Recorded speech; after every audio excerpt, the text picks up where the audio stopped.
Under the bright lights and high stakes of championship boxing, the stage was set for an intense middleweight war as the undefeated WBC world champion Jermall Charlo returned to the ring to make the third defense of his crown against the highly regarded, battle-tested Ukrainian contender Sergiy Derevyanchenko, a two-time world title challenger who had fallen short in razor-thin decisions against Daniel Jacobs and Gennady Golovkin, but who entered this bout with a fire that only desperation and destiny could ignite. The challenger was the first to make the walk, stepping confidently into the ring from the red corner, wearing sleek white trunks with bold black and gold trim, a symbol of his resolve and Olympic pedigree, representing Brooklyn, New York by way of Nikopol, Ukraine, weighing in at a ready 159 3/4 pounds, boasting a professional record of 13 wins, 2 losses, and 10 of those victories coming by devastating knockout, ranked number 1 by the WBC and determined to leave no doubt this time around. On the other side of the ring, from the blue corner, stood the champion, Jermall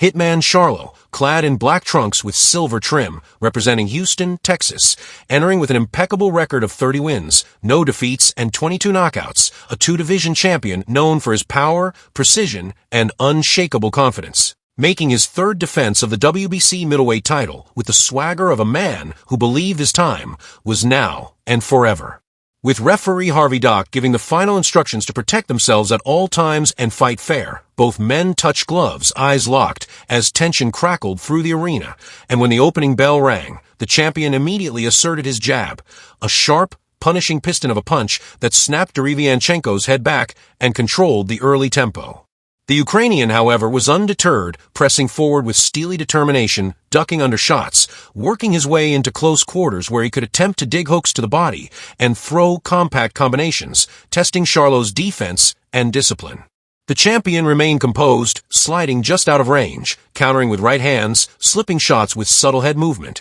and as the early rounds wore on, it was clear that Charlo's game plan was to box smart, use his range, and punish Derevyanchenko when he got reckless. Round by round, the damage accumulated as Charlo's jab continued to find a home, and his uppercut, an underappreciated weapon in his arsenal, began to land with disturbing regularity, splitting the guard and rocking the challenger's head back in violent whiplash fashion. In the 6th round, Charlo landed a crushing right hand that visibly staggered Derevyanchenko, nearly sending him down as he backed into the ropes, legs wobbling, eyes glassy. But somehow, through sheer will, the Ukrainian survived the storm, throwing back just enough to convince the referee he was still in the fight. Blood now streaming from Derevyanchenko's nose, a swelling forming under his left eye, and his face a mask of pain and resolve, he soldiered on, biting down on his mouthpiece and continuing to press forward, determined to make this fight ugly, grueling, and physical, exactly the kind of war he was known for thriving in. And to his credit, he had moments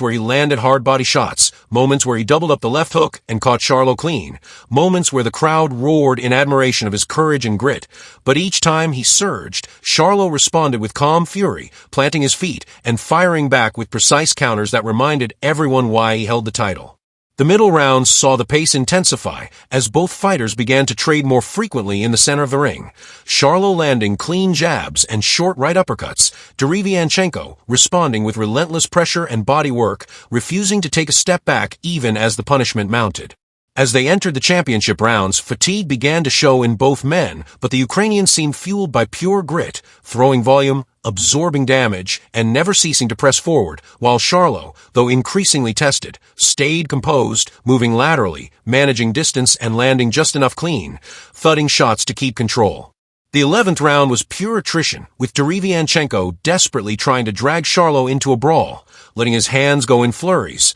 but Charlo remained composed, firing back with a pinpoint right cross and another vicious uppercut that once again stunned the challenger. The final round arrived with the entire arena on its feet, the crowd aware they had witnessed something special, and both men met in the center of the ring. Exhausted, bruised, but unbowed, trading punches in the pocket with championship heart, Derevyanchenko throwing wild, desperate combinations, and Charlo answering with surgical counters, landing one final stiff jab and right hand as the final seconds ticked away, cementing what had been a punishing 12-round war. When the bell sounded to end the fight, both men embraced, exhausted and bloodied, a mutual recognition of the war they had just survived, but there was no doubt who the victor was: Jermall Charlo, still standing tall, still undefeated, having passed the toughest test of his career, retained his WBC middleweight championship, and improved to 31-0 in what was a brilliant, brutal display of elite boxing skill. Iron-willed composure and champion's heart,